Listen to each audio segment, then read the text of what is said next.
Hello दोस्तों, आप सभी का स्वागत है स्टूडेंट टॉक पर। आते हैं आज के पहले क्वेश्चन पर। आपसे पूछा गया है निम्नलिखित में से कौन सी ग्रीन हाउस गैस नहीं है। देखो, ग्रीन हाउस गैस कौन सी होती है? जो कि वातावरण को मेनली गर्म रखती है ना, उन्हें हम बोल देते हैं ग्रीन हाउस गैस। देखो क्या होता था, जैसे ठंडे प्रदेश है, ठंडे प्रदेशों में धूप निकलती नहीं थी।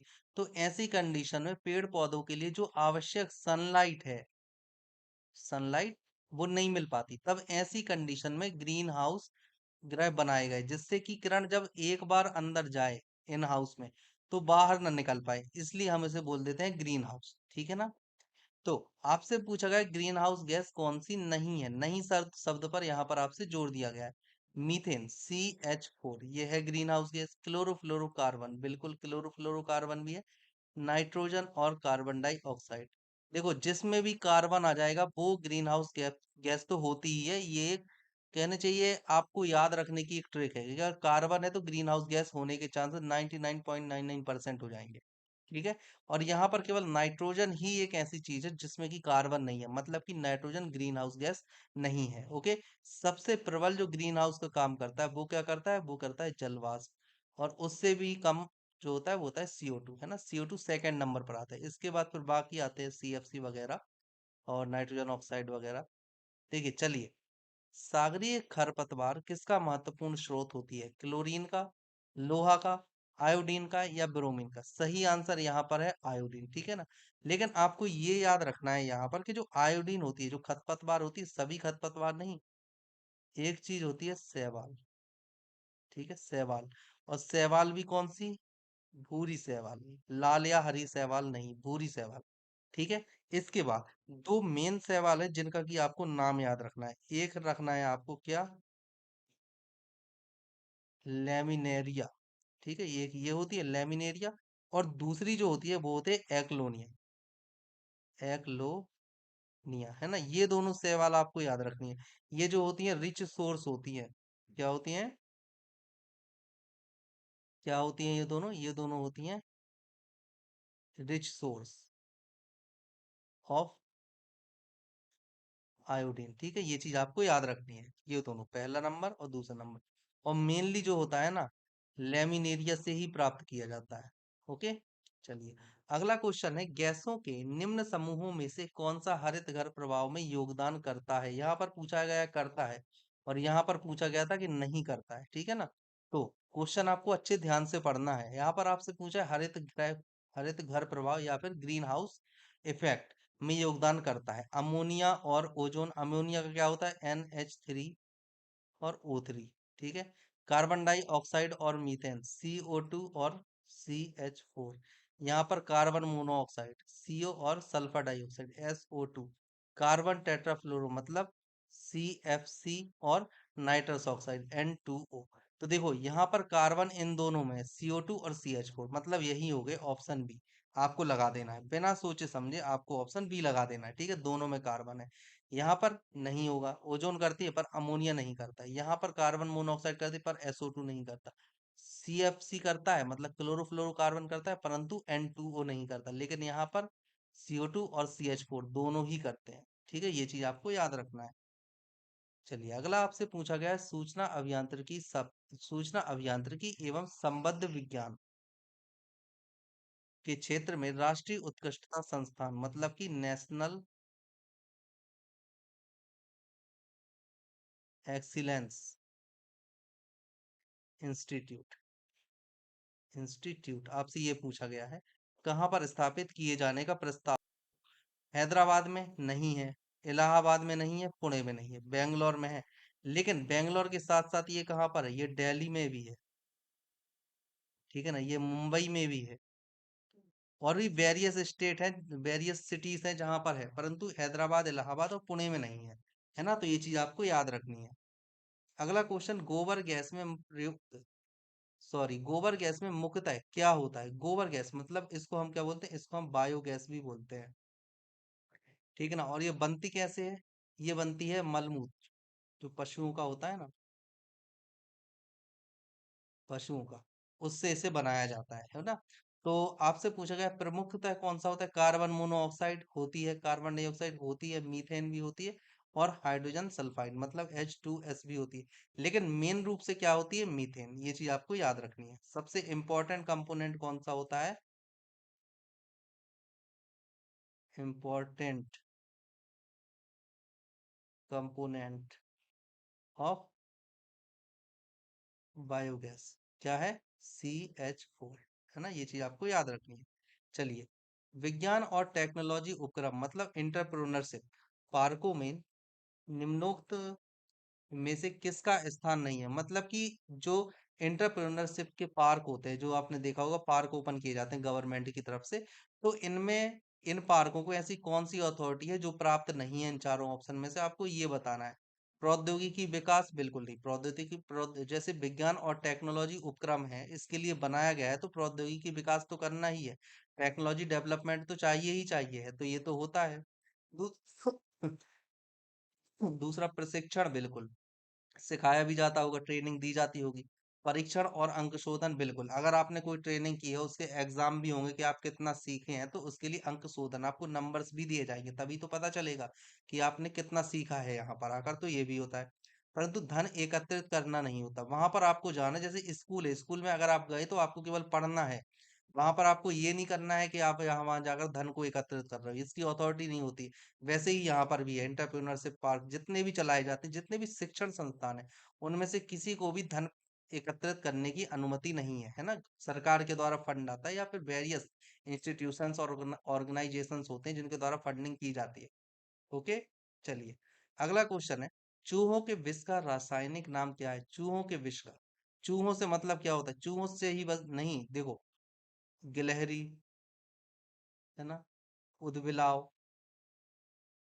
ये कैसे जानवर होते हैं? ये वो जानवर होते हैं जिनके दांत पूरी उम्र बढ़ते रहते हैं। है ना?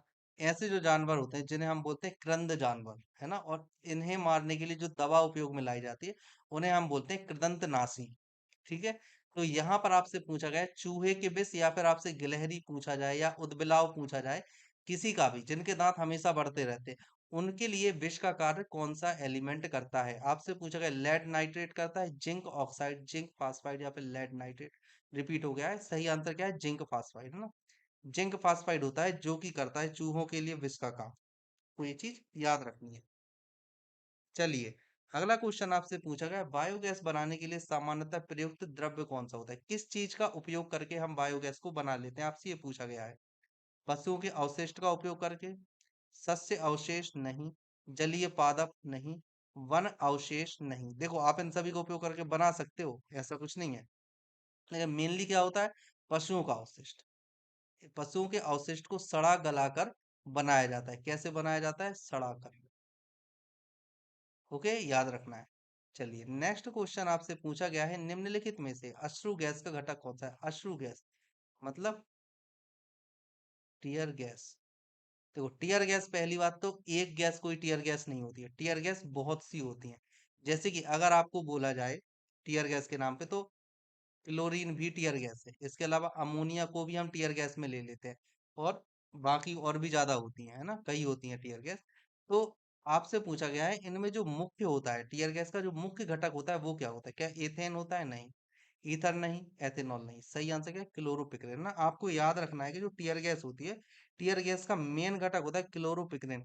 अब देखो, इसे हम, जो टीयर गैस है, ठीक है, हम मानते हैं कि टीयर गैस है, टीयर गैस, है ना, इसे हम अश्रु गैस भी बोल देते हैं, क्योंकि इससे टीयर आने लगते हैं, मतलब आंसू बहने लगते हैं, इसलिए हम इसे टीयर गैस कह देते हैं। लेकिन टीयर गैस करती क्या है? जो टीयर गैस है, ये क्या करती है? लैक्रिमल ग्रंथि होती है, लैक्रिमल ग्लैंड्स, ग्लैंड्स को एक्टिव कर देती हैं। क्या कर देती है? एक्टिव, एक्टिव कर देती है ना, इसलिए हम इसे टीयर गैस बोल देते हैं। है ना? ये क्या करते हैं? जो लैक्रिमल ग्लैंड्स होती हैं हमारी आंखों में, पलकों के नीचे, उन्हें एक्टिव कर देती है। और जो टीयर गैस है, टीयर गैस का अगर हम प्रारंभिक नाम देखें, तो टीयर गैस का प्रारंभिक नाम ही था लैक्रीमेटर। क्या नाम था? याद रखना है आपको, लैक्रीमेटर। या टीयर गैस, इसे हम बोलते हैं। और जो ये लैक्रीमेटर नाम पड़ा है, ये लैक्रिमल ग्लैंड्स के नाम पर ही इसे नाम दिया गया था, लैक्रीमेटर। ठीक है, याद रखना है। चलिए अगला क्वेश्चन है, बायोगैस का मुख्य घटक कौन सा? ये रिपीट हो गया, oxygen, methyl alcohol, acetic acid, क्या होता है? मीथेन। ओके। चलिए अगला क्वेश्चन आपसे पूछा गया है, भीड़ को तितर बितर करने में पुलिस द्वारा इस्तेमाल की जाने वाली अश्रु गैस क्या होती है? देखो अश्रु गैस कई होती हैं, कौन सी होती है? क्लोरीन होती है, अमोनिया होती है, क्लोरोपिक्रिन, क्लोरोपिक्रिन भी होती है ना, हम सभी जानते हैं ये सब होती हैं। लेकिन आपसे ये पूछा गया है कि जो पुलिस के द्वारा इस्तेमाल की जाती है, पुलिस के द्वारा इस्तेमाल जो गैस की जाती है उसमें क्या होती है? क्लोरीन, सिर्फ ये। सही आंसर क्या हो जाएगा? Option A, chlorine. ओके। चलिए नेक्स्ट क्वेश्चन आपसे पूछा है, मधुमेह के रोगियों द्वारा प्रयोग में लाए जाने वाले स्वीटेक्स, स्वीटेक्स मतलब मीठा पदार्थ, मीठा पदार्थ स्वीटेक्स कितनी ऊर्जा प्रदान करता है? जैसे अगर आपसे बात की जाए चीनी मतलब सुक्रोज की, तो सुक्रोज कितनी ऊर्जा देता है? सुक्रोज देता है 5 कार्बोहाइड्रेट और 20 कैलोरीज, है ना, मतलब 20 कैलोरी के बराबर ऊर्जा सुक्रोज हमें देता है, चीनी हमें देता है। लेकिन स्वीटेक्स क्या करता है? स्वीटेक्स एक ऐसा पदार्थ होता है, अगर हम बात करें, जो कि मधुमेह रोगियों को दिया जाता है, और ये चीनी से लगभग 200 गुना तक प्रभावशाली होता है। कैसा होता है? सुक्रोज से 200 गुना प्रभावशाली। ठीक है, ये चीज आपको याद रखनी है। और इसके द्वारा ऊर्जा कितनी मिलती है? 0 कैलोरी, है ना, ये इंपॉर्टेंट क्वेश्चन है, याद रखना। ये सभी चीजें आपको याद रखनी है। जैसे कभी कभी आपसे क्वेश्चन पूछ लिया जाएगा, सुक्रोज से हमें कितनी ऊर्जा मिलती है ना? 5 ग्राम है, लगभग 1 चम्मच मान लीजिए, 5 ग्राम या लगभग 1 चम्मच यहाँ पर आपको दी गई है। ठीक है, 5 ग्राम या लगभग 1 चम्मच, इससे 5 कार्बोहाइड्रेट या 20 कैलोरी ऊष्मा, सॉरी ऊर्जा हमें मिलती है। वहीं आपसे पूछा जा सकता है कि जो स्वीटेक्स होता है, स्वीटेक्स से कितनी ऊर्जा मिलती है? तो जीरो, 0 कैलोरी, है ना, याद रखना है। नेक्स्ट, एस्बेस्टस द्वारा फैला रोग कौन सा होता है? एस्बेस्टस, लकवा, वातस्फीति, पेचिस या अतिसार। देखो पेचिस और अतिसार के किनके द्वारा होता है? प्रोटोजोआ, है ना, प्रोटोजोआ, इन दोनों के लिए। अब इसके बाद में आता है बात स्फीति और लकवा। लकवा क्या होता है? लकवा एक होता है न्यूमरल, समझे? कैसी होती है? न्यूरॉन्स के द्वारा होने वाली डिसीज होती है। कौन सी डिसीज होती है? जो न्यूरॉन के द्वारा होती है, मैं हिंदी में लिख देता हूँ इसे। कैसी होती है? न्यूरॉन द्वारा प्रभावित, इससे न्यूरॉन प्रभावित हो जाते हैं, जिससे हमारे शरीर का एक अंग होता है जिसमें की गति करने की क्षमता समाप्त हो जाती है, उससे हम लकवा बोल देते हैं। इसके अलावा B5 को भी आप याद रख सकते हो, पैर में लकवा लगना B5 के कारण होता है ना। अब देखो एस्बेस्टस से क्या होता है? बात स्फीति। इसमें क्या होता है? इसमें होता है जो हमारे लंग्स होते हैं, लंग्स, लंग्स इफेक्ट हो जाते हैं, है ना, लंग्स इफेक्ट हो।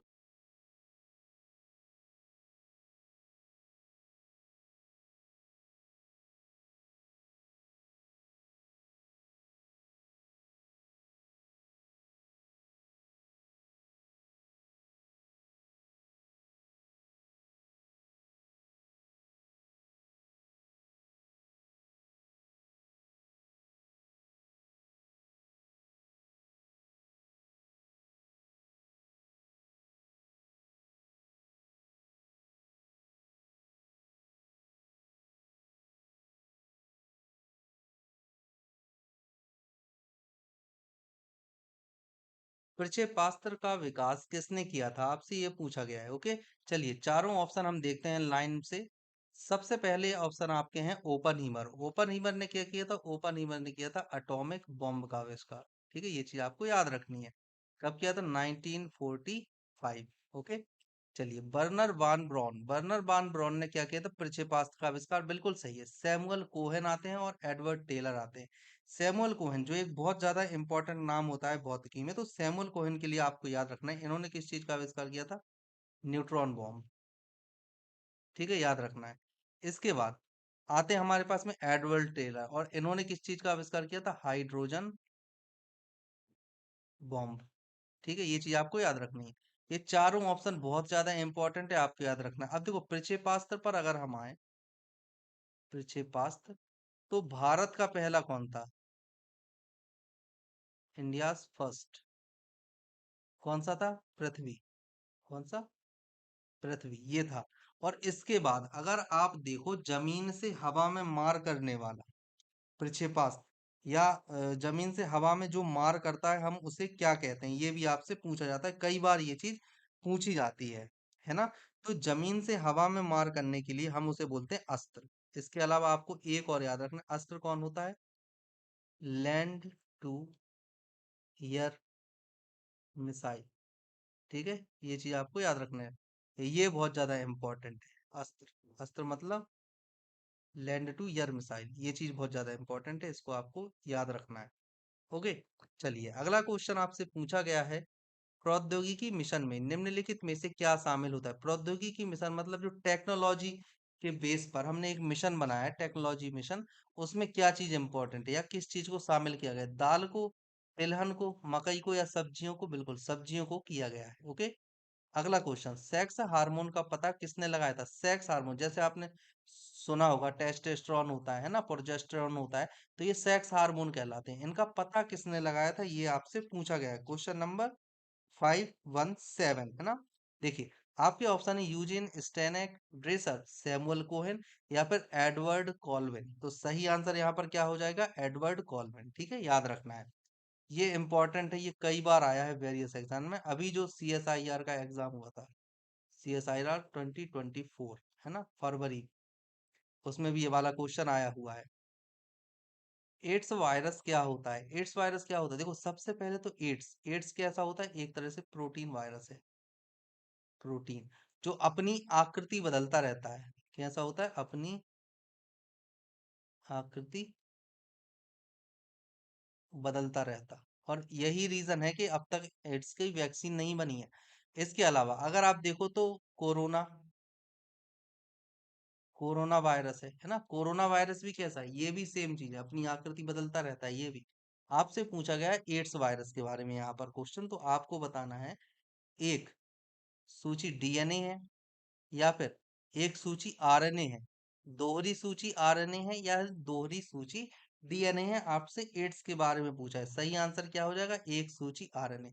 देखो, आरएनए होता है, ये सभी जानते हैं मैक्सिमम, लेकिन आपको यहाँ पर ये पढ़ना है कि सिंगल सिंगल कॉलम आरएनए होता है। समझ गए? चलिए, अगला क्वेश्चन है, वायुमंडल में सबसे प्रचुर अक्रिय गैस कौन सी होती है? वायुमंडल, देखिए हम सभी जानते हैं वायुमंडल में नाइट्रोजन है, ऑक्सीजन है, फिर आर्गन है और फिर है कार्बन डाइऑक्साइड, है ना। ये चीजें हैं, हम ये सभी जानते हैं और ये क्रम होता है। लेकिन अगर हम परसेंट वाइज देखें तो नाइट्रोजन है 78%, ऑक्सीजन 20.95%, आर्गन की अगर हम बात कर लेते हैं तो आर्गन कितनी है? 0.93%, है ना। ये चीज इंपॉर्टेंट है। कई लोग ये सोचते हैं कि जो कार्बन डाइऑक्साइड है, कार्बन डाइऑक्साइड बहुत ज्यादा है, लेकिन कार्बन डाइऑक्साइड 0.03% है और आर्गन कितनी है? 0.93%। ये इंपॉर्टेंट है, ठीक है, याद रखना। सही आंसर क्या हो जाएगा? आर्गन। ओके। चलिए, और अगर हम, चलो इसको छोड़ो, अगर सूर्य में देखो तो सूर्य में हीलियम की मात्रा कितनी होती है? लगभग 71%। ओके। चलिए, विकृतीकृत स्प्रिट एथेनॉल का मिश्रण क्या होता है? एथेनॉल क्या होता है? C2H5OH। ठीक है, अब विकृतीकृत एथेनॉल मतलब कि जो एथेनॉल जहरीला हो गया। आप देखते हो ये जो होता है, ये नॉर्मल अगर हो तो इसे क्या करते हैं? एल्कोहल के रूप में कंज्यूम करते हैं, एल्कोहल के रूप में हम इसे कंज्यूम करते हैं। लेकिन विकृतीकृत मतलब क्या हो गया? ये जहरीला हो गया है। ठीक है ना, ये चीज आपको याद रखना है, जहरीला हो गया है। तो ये किस चीज का मिश्रण होता है? केरोसिन का, पेट्रोल का, पायरिडीन का या जल के साथ मिश्रण करने पर ये जहरीला हो जाता है। आपको ये बताना है, सही आंसर क्या है? पायरिडीन। अगर आप C2H5OH और प्लस पायरिडीन मिलाते हो तो ये कैसा होता है? पॉइजन। ठीक है ना, जहरीला हो जाता है। नेक्स्ट, जो तत्व ऑक्सीजन पर प्रतिक्रिया नहीं करता, ऑक्सीजन पर प्रतिक्रिया नहीं करता, वह कौन सा होता है? आयोडीन, क्लोरीन, नाइट्रोजन या फिर हीलियम। देखो, आयोडीन कैसा होता है? आयोडीन एक सेवेंथ ग्रुप में है, क्लोरीन सेवेंथ ग्रुप में है, नाइट्रोजन फिफ्थ ग्रुप में है ना। और जो हीलियम है, हीलियम किस में है? जीरोथ ग्रुप में। मतलब कि हीलियम कौन सा है? हीलियम होता है निष्क्रिय धातुओं में, सॉरी निष्क्रिय तत्वों में आता है हीलियम। निष्क्रिय तत्व, इसलिए ऑक्सीजन से हीलियम क्रिया नहीं करेगा। ओके, चलिए। नेफ्थलीन का मुख्य स्रोत क्या है? नेफ्थलीन, नेफ्थलीन आपने देखा होगा, जो व्हाइट कलर का सॉलिड होता है, व्हाइट कलर सॉलिड बॉल्स होती है, आपने देखा होगा। और हम इन्हें क्या रख देते हैं? क्लॉथ्स वगैरह में रख देते हैं, क्लॉथ्स में रख देते हैं, किस लिए? क्योंकि कीड़े नहीं होते। नेथलिन क्या करता है? कीड़ों को मार देता है, दुर्गंध खत्म कर देता है, और इससे एक अच्छी मीठी सी गंध आने लगती है ना। तो ये किस चीज से मिलता है आपको ये बताना है। डीजल, कोलतार, कैंपर, कैंपर मतलब कपूर, ठीक है, या फिर चारकोल। सही आंसर क्या हो जाएगा इसमें? आपका सही आंसर है ऑप्शन बी, कोलतार, है ना। कोलतार से आपको नेफ्थलीन मिलता है, ये चीज आपको याद रखनी है। आप में से कोई भी चारकोल नहीं लगाएगा, ठीक है, कोलतार आपको टिक करना है। नेक्स्ट, एल्यूमिनियम को शुद्ध किया जाता है। एल्यूमिनियम क्या है? एल्यूमिनियम एक तरह की धातु है, ठीक है। एल्यूमिनियम क्या है? एल्यूमिनियम एक तरह की अधातु है, नॉन मेटल है। लेकिन एल्यूमिनियम से धारा प्रवाहित होती है, ये चीज आपको याद रखनी है। एल्यूमिनियम के तार जो होते हैं धारा प्रवाहित करते हैं, ये आपको याद रखना है। अब आपसे पूछा गया है एल्यूमिनियम को शुद्ध आप कैसे करते हो? आसवन से कर सकते हो क्या? नहीं, आसवन से शुद्ध किन्हें किया? जो लिक्विड फॉर्म में हो, उनको आप आसवन से करते हो। ऑक्सीकरण से आप शुद्ध कर सकते हो क्या? नहीं, बिल्कुल नहीं कर सकते। ऑक्सीकरण से ऑक्सीजन मिक्स करके आप शुद्ध नहीं करोगे, इससे जंग लग जाएगी। और ऑक्सीजन के साथ अगर करोगे तो Al2O3 बनता है, संक्षारण हो जाता है। ओजोन अपघटन? नहीं, ओजोन अपघटन के द्वारा नहीं। सही आंसर क्या है? विद्युत अपघटन। मतलब इलेक्ट्रोलिसिस के द्वारा आप एल्यूमिनियम और बाकी एल्यूमिनियम की चीज जिनमें की विद्युत धारा प्रवाहित हो सके, आप उन्हें शुद्ध कर सकते हैं। ओके, चलिए नेक्स्ट क्वेश्चन है, सूर्य की सतह पर हाइड्रोजन के अलावा दूसरा कौन सा तत्व बहुतायत में पाया जाता है? सूर्य की सतह पर, यहाँ पर क्या हो, सन की बात हो रही है। अगर हम सन की बात करें तो आपको याद रखना है, सन में 2.5%, दूसरा 71%, और एक और आता है 26.5%। अब जो 71% होता है वो होता है हीलियम, 26.5% होता है वो होता है हाइड्रोजन, और जो 2.5% गैसेस होती हैं वो होती हैं अदर्स, ठीक है ना। ये चीज आपको याद रखना है।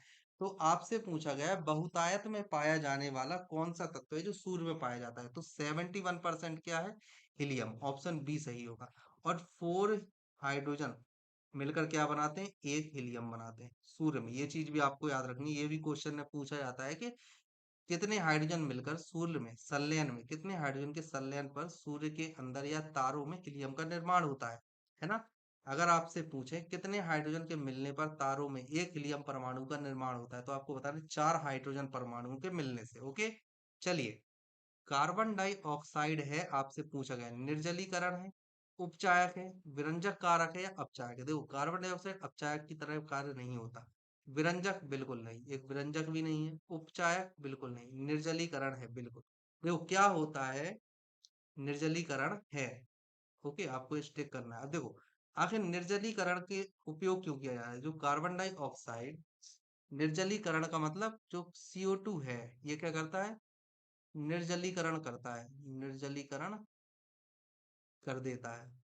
और इसका उपयोग किस में होता है? इसका उपयोग होता है जो पेट्रोल होता है ना, पेट्रोल इंडस्ट्री,